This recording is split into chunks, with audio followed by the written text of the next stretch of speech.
A ressurreição de Lázaro.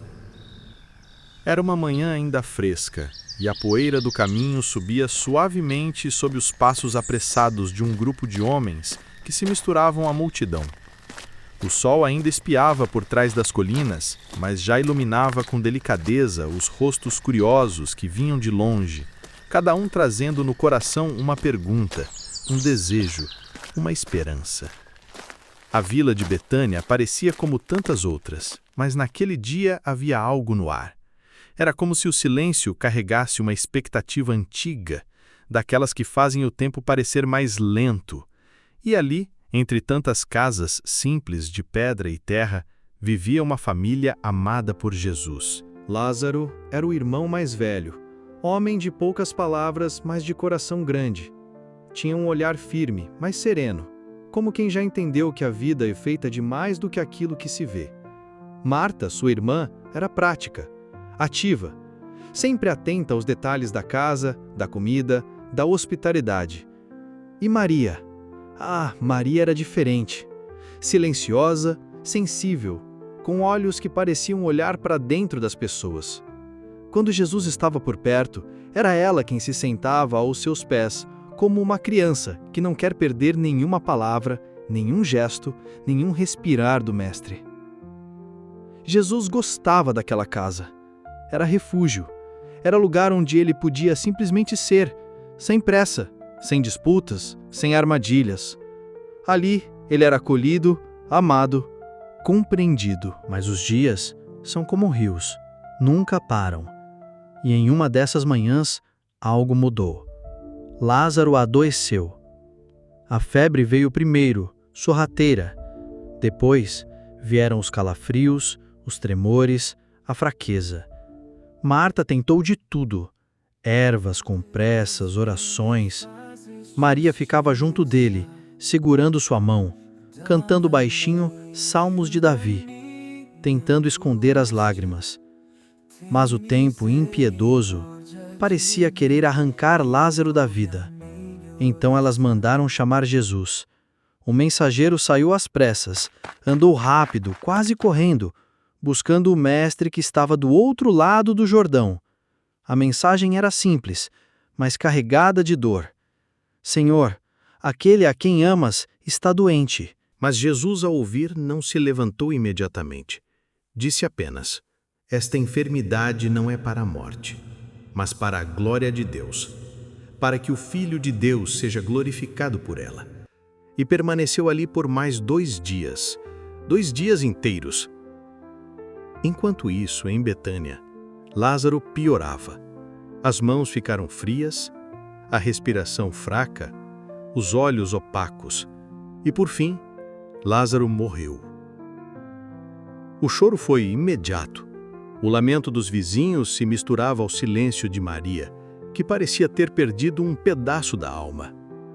Marta, ainda forte, recebeu os que vinham confortar, mas o coração dela também sangrava. O irmão querido, tão amado, tão cheio de vida, agora era só um corpo sem calor.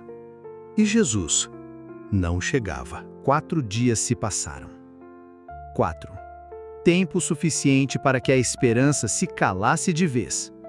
No 4º dia, quando o sol já ia alto, alguém correu para Marta dizendo: ele está vindo! Marta levantou-se num salto. Não esperou que ele chegasse à casa. Foi ao seu encontro. Quando viu Jesus de longe, seus olhos se encheram de lágrimas. Ele aproximou-se, firme, mas com o coração desfeito. Disse com voz embargada: Senhor, se estivesses aqui, meu irmão não teria morrido. Mas também sei que tudo quanto pedires a Deus, Deus te concederá. Jesus a olhou com ternura. Havia dor em seus olhos também. Disse: teu irmão há de ressuscitar. E Marta respondeu com a fé que ainda resistia: eu sei que há de ressuscitar na ressurreição do último dia. Mas Jesus foi além. Olhou no fundo dos olhos dela e disse com voz firme, cheia de autoridade e amor: eu sou a ressurreição e a vida. Quem crê em mim, ainda que esteja morto, viverá. E todo aquele que vive e crê em mim, nunca morrerá. Crês tu isto? Marta hesitou por um segundo, respirou fundo e disse: Sim, Senhor. Eu creio que tu és o Cristo, o Filho de Deus, que havia de vir ao mundo. Então voltou correndo para casa e disse baixinho para Maria: O Mestre chegou e te chama. Maria se levantou rapidamente. As lágrimas desciam sem controle. Quando chegou até Jesus, não disse muito. Caiu a seus pés, com a mesma dor de Marta, e repetiu: Senhor, se estivesses aqui, meu irmão não teria morrido. E chorou. Chorou com o coração partido. Jesus viu o choro de Maria. Viu também os judeus que a acompanhavam, todos chorando. E então algo raro aconteceu. O Verbo feito carne, o Filho do Deus Altíssimo, comoveu-se profundamente. Agitou-se em espírito e chorou. Sim, o Salvador do mundo chorou. Chorou porque ama, chorou porque sente, chorou porque a morte dói, mesmo sabendo que a vida vence no final. Então, com voz firme, perguntou: Onde o pusestes? Eles disseram: Vem e vê. E Jesus caminhou até o túmulo. Era uma caverna. A entrada estava selada com uma grande pedra. O clima era pesado, o silêncio era denso. Todos os olhos estavam nele. E Jesus então disse algo surpreendente: Tirai a pedra. Marta se aproximou, ainda dividida entre a fé e o medo, e disse: Senhor, já cheira mal, porque é de 4 dias. Mas Jesus respondeu com mansidão e força: Não te hei dito que, se creres, verás a glória de Deus? Os homens rolaram a pedra. Um cheiro forte saiu da caverna. O ar ficou mais tenso. Jesus levantou os olhos aos céus e disse: Pai, graças te dou por me haveres ouvido. Eu bem sei que sempre me ouves, mas por causa da multidão que está ao redor disse isto, para que creiam que tu me enviaste. Então, com uma voz que ecoou como trovão, com autoridade que nenhuma morte pode resistir, bradou: Lázaro, vem para fora! O silêncio foi cortado por um murmúrio.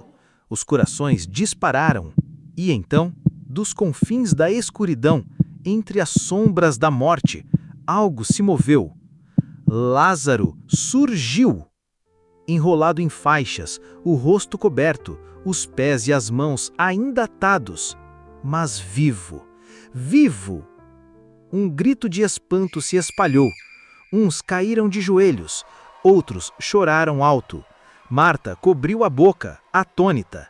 Maria chorava, mas agora de alegria.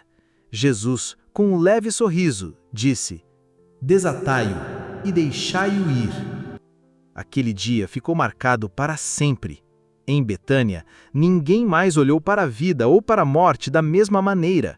A notícia correu depressa. Muitos creram, outros se enfureceram. Mas o que ninguém pôde negar é que o impossível tinha acontecido. Um homem que estava morto havia 4 dias, agora caminhava, respirava, falava. E ali, naquela casa antes marcada pela dor, agora havia festa, testemunho, gratidão. Jesus mostrou que ele não chega atrasado. Ele chega na hora certa para mostrar que o impossível é apenas o palco onde a glória de Deus se manifesta. Naquela vila, naqueles olhos cheios de lágrimas, naquela pedra removida, no fôlego que voltou ao peito de Lázaro, estava a assinatura do céu. E desde então, cada vez que alguém lembra dessa história, algo se move dentro do coração. Porque ainda hoje, quando tudo parece perdido, quando a morte já parece ter vencido, quando os dias escurecem, ele ainda chama pelo nome. Ele ainda ressuscita sonhos, pessoas, esperanças. Porque ele é a ressurreição e a vida. E quem crê nele, ainda que esteja morto, viverá.